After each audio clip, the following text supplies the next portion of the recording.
Hello, hey guys, this is the supplement to the supplement, the webinar supplement, but just been a little process here trying to get some information out to you guys. I just really want to make sure that you got everything that you're expecting when you came onto the webinar, and then some. So one thing, once I uploaded everything, it took a lot longer than I thought it was going to. Trying to, the camera I use is much more high definition. I'm just going to do this one on my phone real quick so I don't take any more time doing this. I'm already 3 days past when I really wanted to have this out to you guys.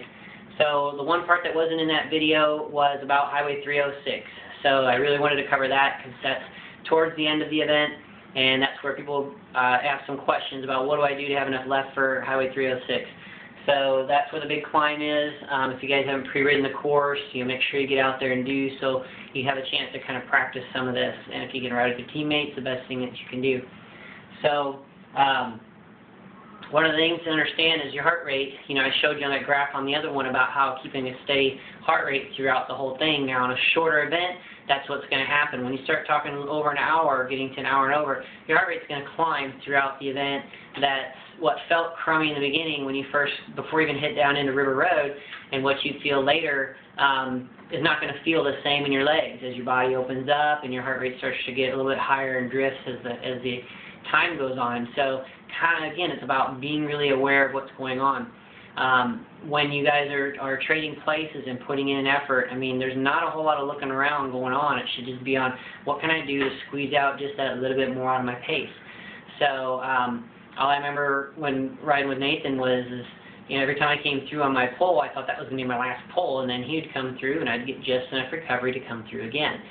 So as to how long you can sustain that, everybody's different. You might blow up after 30 minutes or 40 minutes of that, but hopefully with some of the training I gave you, you can extend that time or get a little bit better at reading that. So when you come out of Statler, you'll get off River Road, through Statler, taking another right down onto 306, and I'm just real quick trying to give you how you're going to basically try to run that. Is this going to have that downhill, then you're going to have a false flat kind of leading into it, meaning it just gradually starts going up, then it hits the steep part, and then a little bit down, and then up again, and then we'll talk about after that. There'd be another little climb after that, I think. But basically, you're going to let your heart rate drop, a little bit here. And the reason why is because you want to get a little bit of recovery before here, so you have some room for your heart rate to go up. So say we said on River Road, you were hanging out around 171 to 175, 175 kept kind of shutting you down. Well, we're probably going to get clear over that by the time we get to here, and 175 will feel a little different because now you're under a different load than you were just spinning fast, or on a flat road. So I'm going to let mine drop down probably 165, 168, somewhere around in there, and to where I feel like I might, maybe I'm losing a little bit of speed, but you're going to save a lot more by not blowing up here, by just conserving here. It's not that long a distance to really worry about how much time, you're not losing that much time there. And then as you come into the climb, you're going to start using your hamstrings a little bit more, making sure you're getting relaxed right at the bottom. And that's a whole other subject, is pedal stroke and efficiency and such like that, and we're not going to get into that now. But as you climb, 165, 168, and then it'll get 170, 172, 175 as you're starting to crest.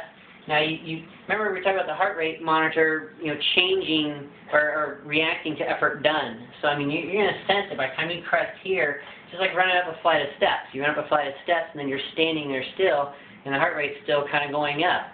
Well, because it's reacting to what you just did. It doesn't mean you're doing anything, even though you're just standing there. So, that's the same thing as how heart rate monitors are reading. So, as you crest over, you get, you're going to dig just a little bit through here, and don't leave your partner behind. You guys still need to climb together.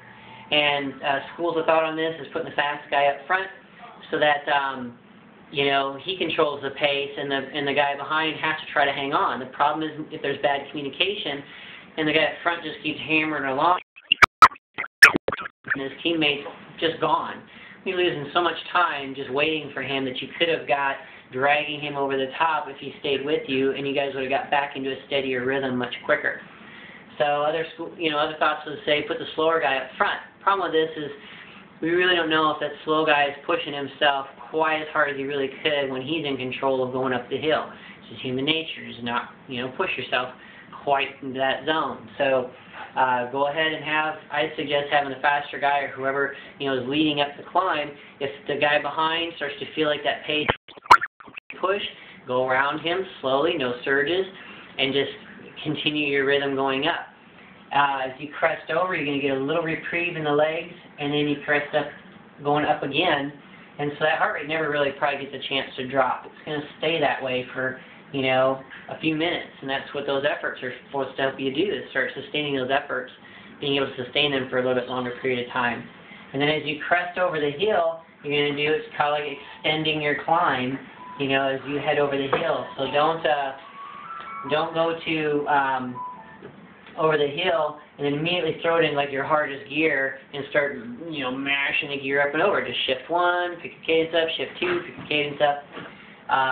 But don't just coast and relax and because you blew up here. Well, then if you need to do that, you probably went too hard right over this part, this last bit. You're trying to maintain constant, steady pressure. And then, like I said, if somebody's feeling a little better than the other one, then just let them sit up front and start hauling butt down that section coming back into green. So I hope that helps out. The 306.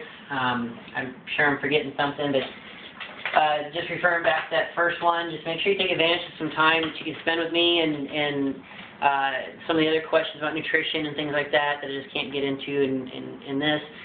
If you're out on the ride, it's a lot easier to cover a lot of those questions because we're already out riding, and it's going to be at least an hour and a half, 2 hours of being out there riding around. So if we have other questions, it's easier to talk about them there. More come up.